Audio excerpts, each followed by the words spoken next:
Irmãos, eu já ressaltei isso aqui várias vezes, para a glória de Deus, irmãos, que eu falo que eu tenho os melhores pais do mundo, amém? Pai que não olha, eu falo que eu sou a caçula de 4 irmãos, mas não tem hora, não tem dia, o que a gente precisa, estão sempre por perto, sempre nos apoiando. E eu falo que se eu sou o que eu sou e estou onde eu estou, primeiramente eu devo isso a Deus, e segundo a eles, que sempre apoiaram meu ministério, correm sempre comigo, sempre do meu lado, né? Eu falei pro irmão que se eu chamar meu pai para vigília, ele vai, se eu chamar para ir para o monte, ele vai comigo, se eu precisar pregar fora, ele me acompanha. Louvado seja o nome do Senhor. Não tem tempo ruim, fora o que me ajuda em casa, né? Eu e a mãe, vai pai, faz isso, pai vai buscar aquilo, vai não sei aonde, não reclama, não tem mau humor, dentro da minha casa não tem grito, não tem briga, graças ao nome do Senhor, não tem palavrão, não tem discussão, é um pelo outro. A chave dos carros ficam assim, o que estiver na frente pega, não tem essa, esse é meu, aquele. Eu com meus irmãos também, a gente vive assim. Louvado seja o nome do Senhor. E eu glorifico a Deus, né? Pelo lar que eu tenho, pelos pais que eu tenho, pelos irmãos que eu tenho. E o meu irmão Wagner, para honra e glória do Senhor, cada dia está melhor, para a glória de Deus, amém? Louvado seja o nome do Senhor. Já quero chamar o pastor aqui? Fica aqui. Fala pro teu irmão fazer igual o pastor Diniz. Fala pro teu irmão, Jesus vai te pegar. Irmão, nem entendeu. Fala para ele, irmão, Jesus vai te pegar, se você deixar. Louvado seja Deus.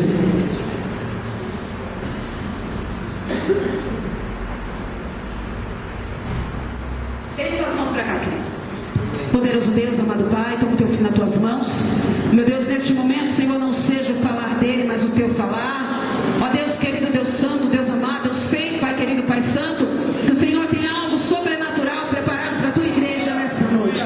Meu Deus, é através desse ato que nenhuma retaliação venha sobre o teu filho, sobre o lar dele, a família dele, a casa dele, ó Pai. Espírito Santo do Senhor, usa o teu servo da maneira que o Senhor quiser. Fala, Espírito Santo de Deus, que a tua igreja, Senhor, ó Deus, está de ouvidos abertos para ouvir aquilo que o Senhor tem a dizer a nós, Pai. Espírito Santo de Deus, nós já te louvamos, te agradecemos e engrandecemos o teu santo nome, em nome de Jesus. Amém.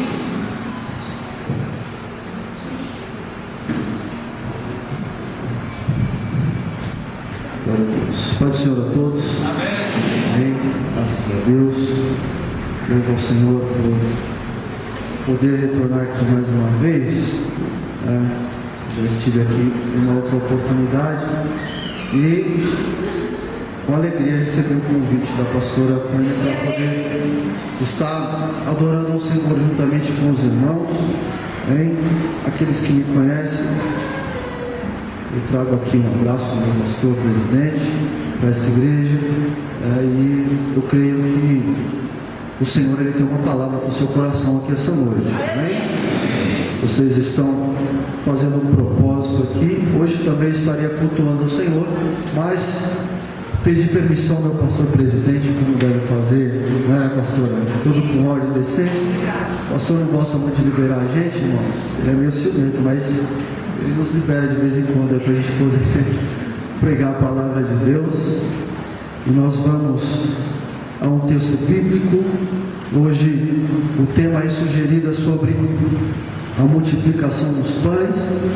E o Senhor colocará algo no meu coração e eu quero compartilhar com você aqui essa noite em nome de Jesus. Glória a Deus. Então nós vamos a um texto bíblico que está no Evangelho de Lucas. Evangelho segundo escreveu Lucas, capítulo de número 9. Santo Deus. Evangelho de Lucas. Na verdade nós encontramos esta mesma passagem relatada nos 4 evangelhos, tanto em Mateus, Marcos, em Lucas e também no Evangelho de João, cada uma com a sua particularidade, cada uma com algumas diferenças de detalhes, segundo cada escritor, mas na essência o milagre continua sendo o mesmo para a glória de Deus. Glória a Deus. Todos encontraram? Amém? Evangelho de Lucas, capítulo de número 9. E o verso de número 12 diz assim a palavra do Senhor: E já o dia começava a se declinar, então chegando-se a ele os 12, disseram-lhe: Mestre, despede a multidão para que, indo aos campos e às aldeias, possam assim recolher alguma provisão, porque aqui estamos em um lugar deserto. Então Jesus, se dirigindo aos seus discípulos, disse-lhes: olha, vocês darão de comer a todos. Então eles responderam: Senhor, não temos senão 5 pães e 2 peixes, e salvo se nós próprios formos comprar comida para todo este povo. Portanto, estavam ali quase 5.000 homens. Bem? Glória a Deus. Meus irmãos, todos que conhecem esse texto bíblico, independente do evangelho que esteja relatado, vão entender que Jesus, ele não realiza milagres por acaso. Jesus, ele não realiza milagres aleatoriamente, por causa de algum capricho humano, por causa de algum pedido feito por qualquer uma pessoa. Mas Jesus, todas as vezes que manifesta a sua glória, realizando algum tipo de milagre ou algum tipo de sinal, Jesus sempre tem um propósito específico, já que quando nós lemos o Evangelho de Lucas, o capítulo de número 9, consequentemente, todas as vezes que alguém faz menção desta narrativa bíblica, logo nós vamos automaticamente associá-los a algum tipo de abundância, ou de multiplicação de recursos, ou da materialização de bênçãos e coisas desse tipo sobre as nossas vidas. Sim, porque nós estamos falando de um texto bíblico que trata a respeito da provisão de Deus diante da necessidade humana. Ora, Deus, ele sempre se apresentou como sendo um Deus provedor. Mas o que é interessante é que quando nós lemos a respeito da multiplicação de pães e peixes, se você também ler a respeito da pesca maravilhosa, o que vem à nossa mente a princípio é sobre a provisão de Deus abundante, a multiplicação, o milagre superabundante, e nós nos apegamos muito a isso, porque todos nós queremos ver a materialização das promessas de Deus em nossa vida de forma grandiosa, de forma abundante, de forma tremenda.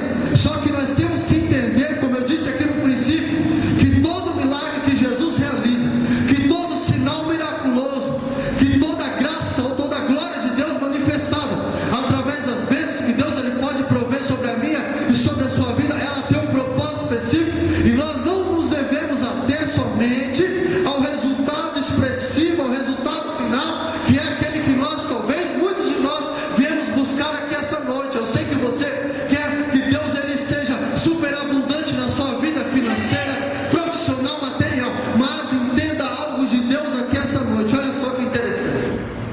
Outro dia eu estava ministrando uma aula na escola bíblica dominical em nossa igreja sede, e eu fiz uma pergunta aos alunos dizendo: o que falta para você ser feliz? O que falta para você ser feliz? Automaticamente alguém começou a dar conotação das coisas que ele achava serem necessárias. Alguém disse: pastor, para mim ser feliz só falta uma coisa, só falta a minha casa própria. Para mim ser feliz só falta uma coisa, o meu carro zero. Para mim ser feliz só falta Deus prosperar minha vida financeira.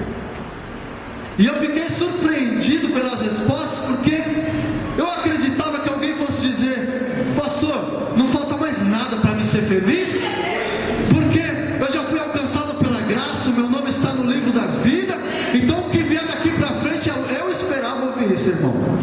A minha formação de crente, a minha fé aguardava ouvir essas coisas, mas isso é uma coisa natural, porque é um ditado aí fora que diz que o dinheiro não traz felicidade, mas alguém já emenda dizendo: então me dê o seu e seja feliz. Então, na verdade, irmãos, a questão da provisão, a questão da provisão financeira de Deus, e temos que ser bem claros e ela é necessária, faz parte de nossas vidas. Alguém usa o texto bíblico para dizer: Jesus falou que o dinheiro é a raiz de todos os males. Mentira, Jesus disse que o amor ao dinheiro é a raiz de todos os males. Então, na realidade, nós vivemos dois extremos bem diferentes, bem complexos. Por exemplo, há pessoas que são extremamente bem-sucedidas na vida, que são ricas ao extremo, gozam de uma condição financeira privilegiada e acredita que não lhe falta nada materialmente, e todas as necessidades que ele acredita ser necessidade lhe são supridas, não lhe falta nada. Só que você já percebeu que há muitas pessoas que possuem tudo do bom e do melhor, mas não conseguem ser felizes na realidade? E aí entra no ditado que diz que dinheiro não traz felicidade. Mas em contrapartida, você já conheceu alguém que pode viver na pobreza, na miséria, viver privado de muitas coisas, não ter um conforto sequer, não ter recursos à sua disposição, mas mesmo assim é capaz de vencer todas as limitações que lhe são impostas pela vida e demonstrar alegria mediante a adversidade? Aleluia! São dois extremos bem distantes. Talvez você não conheça nenhum dos dois. Talvez você não conheça alguém tão rico assim, e talvez você não conheça alguém tão miserável assim. Mas o fato é que a provisão de Deus, ela é algo que transcende o nosso entendimento, a nossa limitada compreensão das coisas de Deus. Olha só, eu não sou contra quem pregue prosperidade. Aliás, a prosperidade, ela é um dom de Deus. Aleluia, glória a Deus por isso. Só que da maneira com que ela é apresentada, a maneira com que ela nos é apresentada nas igrejas no dia de hoje, está muito distante da prosperidade que o Senhor ele tem para as nossas vidas. Olha só, essa diferença que existe entre ricos e pobres é porque o rico, muitas vezes, entenda bem, irmão, não estou generalizando o rico não, ok? Eu estou tratando de rico desprovido da glória de Deus, aquele que tem os seus recursos desprovidos de terem vindos da mão de Deus. Mas o rico, ele possui, ele conquista, ele compra coisas que vão fazer massagem no seu ego, vão servir para mostrar a sua imponência. Ele pode, ele faz, ele tem condição de fazer. Já o pobre, ele vive o inverso, porque ele vive da necessidade. Necessidade é algo diferente daquilo que eu acredito ser suficiente para a minha vida. Necessidade é algo diferente. Olha só, o dicionário vai dizer que necessidade é almejar, desejar aquilo que realmente é necessário. O rico conquista porque ele quer ter, ele pode ter, ele quer possuir. Mas você já viu quando alguém, uma criança, quando ela enjoa do brinquedo, ela troca rapidamente, quer outro brinquedo? É assim, irmão, se conquista, se compra, se pode, se faz, porque tem condição de fazer, não é porque ele é necessário. Já a pessoa desprovida da condição financeira, ele sabe o que é padecer necessidade, ele sabe o que é passar necessidade. Por que eu estou relatando aqui essa noite? Olha só, aquilo que nos é necessário, aquilo que nós precisamos e verdadeiramente necessitamos, e sabemos que às vezes está muito longe do nosso alcance, ele pode vir sim, realmente, do Deus a quem nós servimos. Sabe por quê? Porque Deus, ele é o Deus dos necessitados. Deus, ele continua sendo o Deus dos necessitados. Olha só, lembra de quando Acabe, ele tinha lá no pé do seu palácio a vinha de Nabote. Nabote era um homem simples que cuidava da sua vinha, porque era a herança da sua família. A Bíblia vai dizer que Acabe olhava do alto do seu palácio uma vinha simples, irmão. Aquilo lá só era cultivado durante algum tempo, era muito simples, muito simplório, mas mesmo assim Acabe, ele se incomoda com a possessão simplória de um homem como Nabote, e ele coloca no seu coração dizendo: eu preciso da vinha de Nabote, eu preciso daquele pequeno pedaço de terra. Ele vai até Nabote:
necessitam.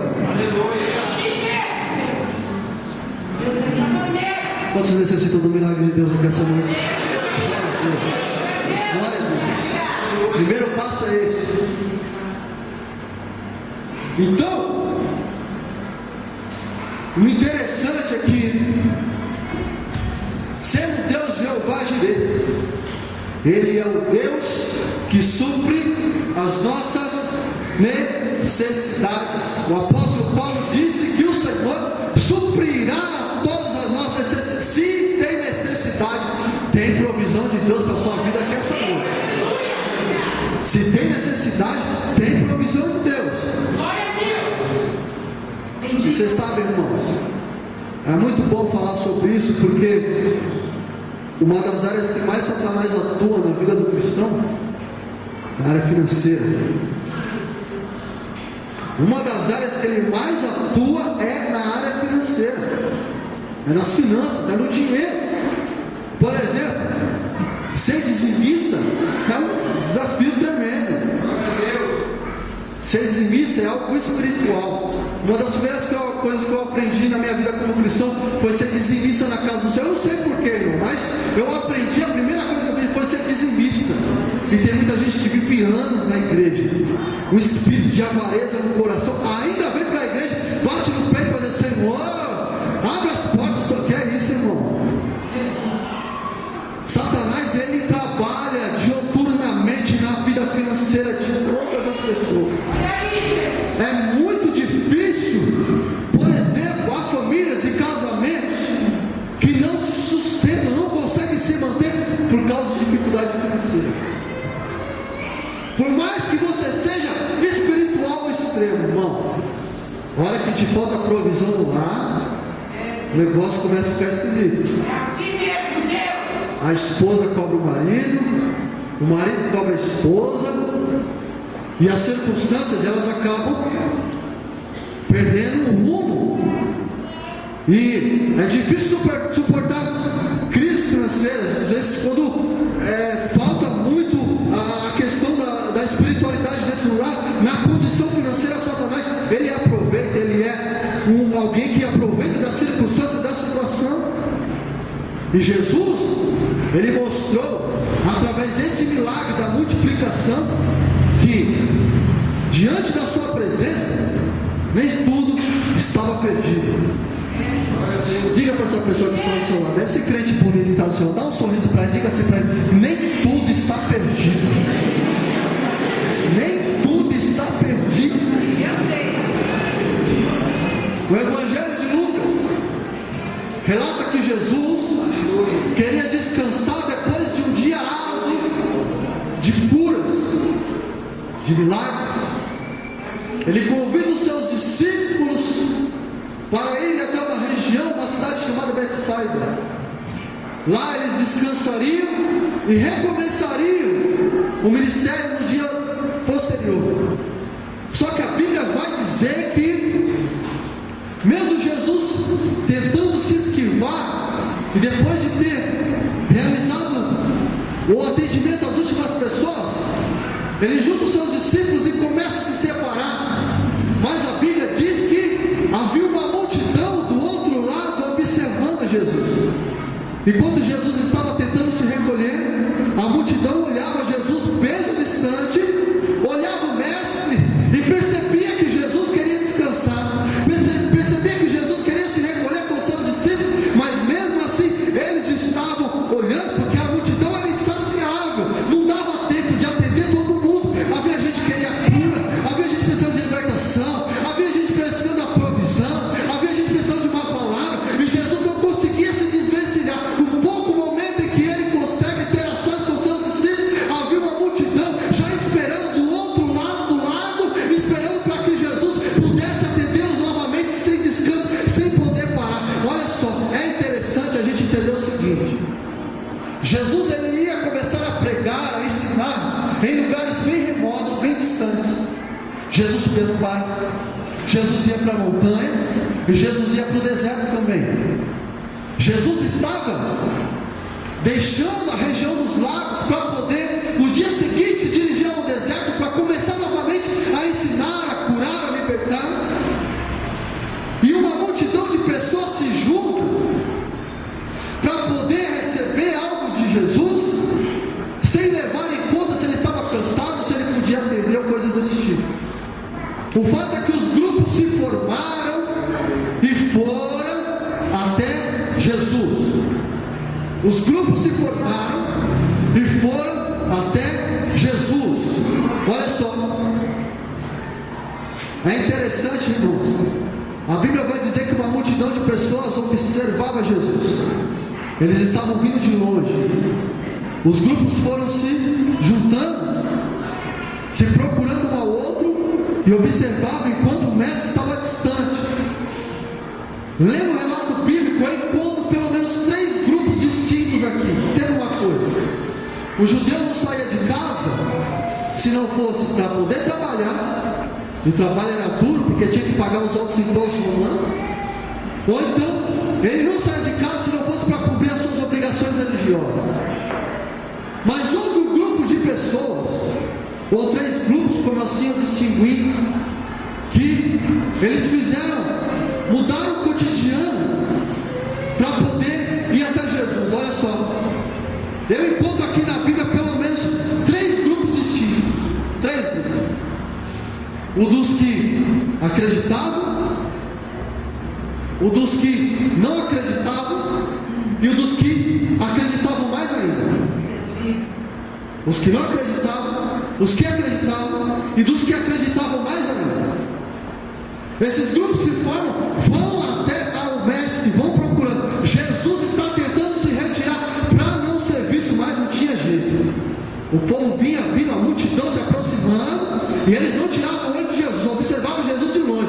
Jesus ia para a direita e o povo olhava. Jesus ia para a esquerda, o foco, o alvo, o objetivo era o mestre. Eles tinham que chegar até o mestre. Jesus, ele foi atravessando o lago para poder ir até Betsaida, enquanto a multidão acompanhava na mesma sintonia. Eles vinham andando a pé, num tempo bem distante, num lugar bem remoto, ia demorar para chegar até o mestre, mas eles não tiravam o olho, não tiravam a visão, porque Jesus era o foco, Jesus era o centro, Jesus era o alvo, Jesus, ele era o foco daquelas pessoas. Imagina só, eles andavam e não tiravam o olho. Jesus era o centro, Jesus era o objetivo. Eles tinham que estar focados, porque senão Jesus sairia e eles perderiam, irmão. Entenda uma coisa: o crente tem muita dificuldade de manter o foco naquilo que realmente ele necessita. Sabe por quê? Olha só, a gente às vezes vem para campanha. Você está fazendo campanha aqui, glória a Deus por isso, mas a gente às vezes começa a fazer campanha,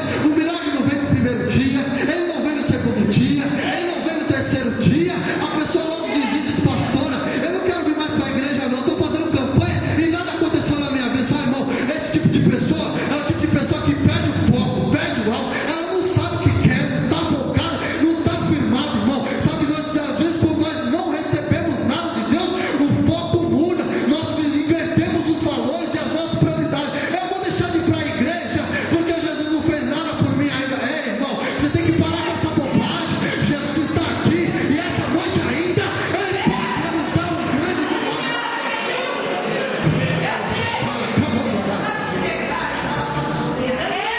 A gente é muito imediatista. A gente é imediatista demais. Jesus vem, promete hoje, você quer que aconteça no final do culto. Jesus promete hoje, você quer que aconteça amanhã pela manhã. E quando a gente perde o foco, a gente se torna alvo fácil de Satanás. Ele começa a investir nas nossas vidas. Eu busquei, Deus não fez nada por mim. Eu orei, a pastora falou para mim fazer jejum, fazer campanha, eu fiz, não aconteceu nada.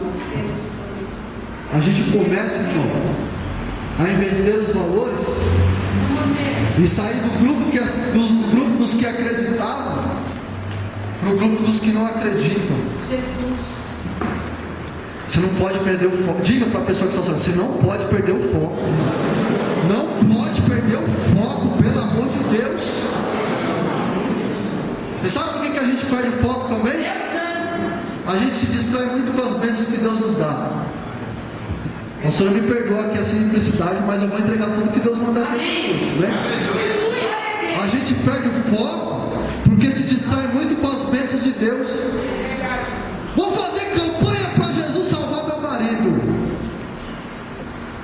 Vem para cá, ora, Jesus vai lá salva. E sabe o que a irmã faz? Nunca mais vem para a igreja, fica em casa cuidando do marido. Trata do marido, faz bolo para o marido, janta para o marido, cuida do marido, passeia com o marido. Nunca mais traz o vaso para a igreja. Vou fazer campanha para Jesus me dar um carro zero. Estou provado, preciso do transporte. O Senhor sabe que é para fazer a obra de Deus.